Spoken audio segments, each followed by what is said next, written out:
Hello, and welcome to yet another edition of Cranky Gun Reviews and another edition of Rifle and Pistol Pairings.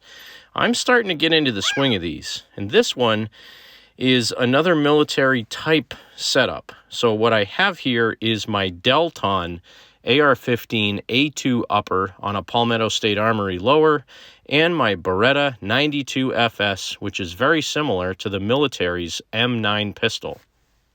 So delving into the mind of Cranky Gun Reviews, why did I pair these two firearms together? Well, around the same time, somewhere in the mid-1980s, 1984, 1985, the U.S. military switched over to the M16A2 style rifle, which is very similar to what I have here. And it just so happens that they also switched over from the 1911 to the Beretta M9 in 1985 as well.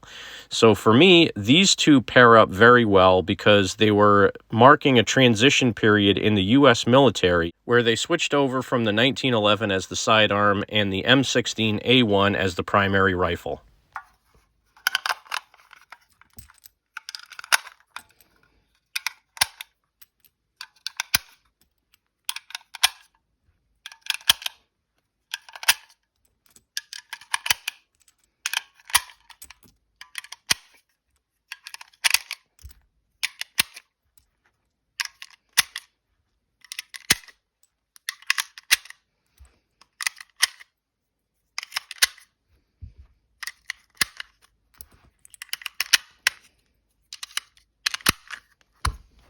So what I'm shooting here is my Palmetto State Armory lower with my DelTon 20-inch M2 style flat top upper.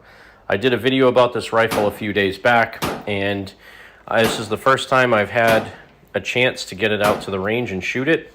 So I'm shooting a bunch of different random 5.56 and 223 ammo. Some of it is Wolf steel cased. Some of it is Wolf 5.56 M855, and I also have some other M193 ammo as well, all mixed in here. And the purpose of this range trip was not really for accuracy, it was more to get a feel for the rifle and to put some rounds down range. I'm not even really sighting this in that well because the sight that I have on this right now is that really crummy cast aluminum carry handle sight that I did a video about a couple of years ago, what not to buy. So that's right. This rifle is a Palmetto State Armory lower. It has a Palmetto enhanced mil-spec trigger group in it and spring kit, and it shoots pretty well. It has a Palmetto rear buttstock in the A2 style with a rifle length buffer tube, and it has a flat top receiver on it. This is a 20-inch barrel. It's basically set up very similar to how the M16A2 would have been. Obviously, this is a semi-auto only version, but it has an A2 style bird cage on it. It has your standard front sight, has the extra long round handguard, and I have a UTG forged aluminum carry handle rear sight. I got to tell you, in a 20-inch barrel, which is really what the 5.56 NATO cartridge was made for, this thing shoots amazingly well. As long as you're not using steel-cased ammo, because the two times I shot steel case out of this, they got stuck in the chamber and I had to let it cool down and ramrod them out of there.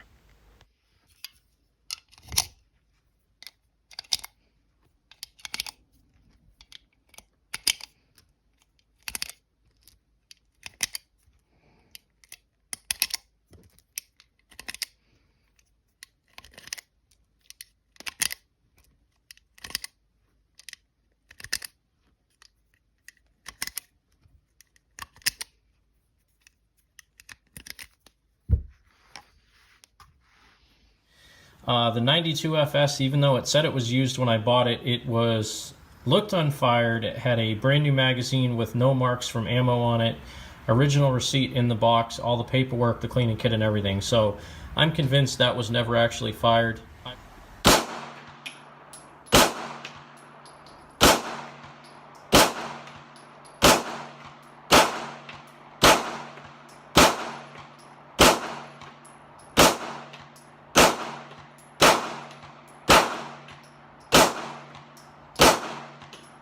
So something that the U.S. military realized in Vietnam was that the M16 rifles were having problems because they never sent them with cleaning kits.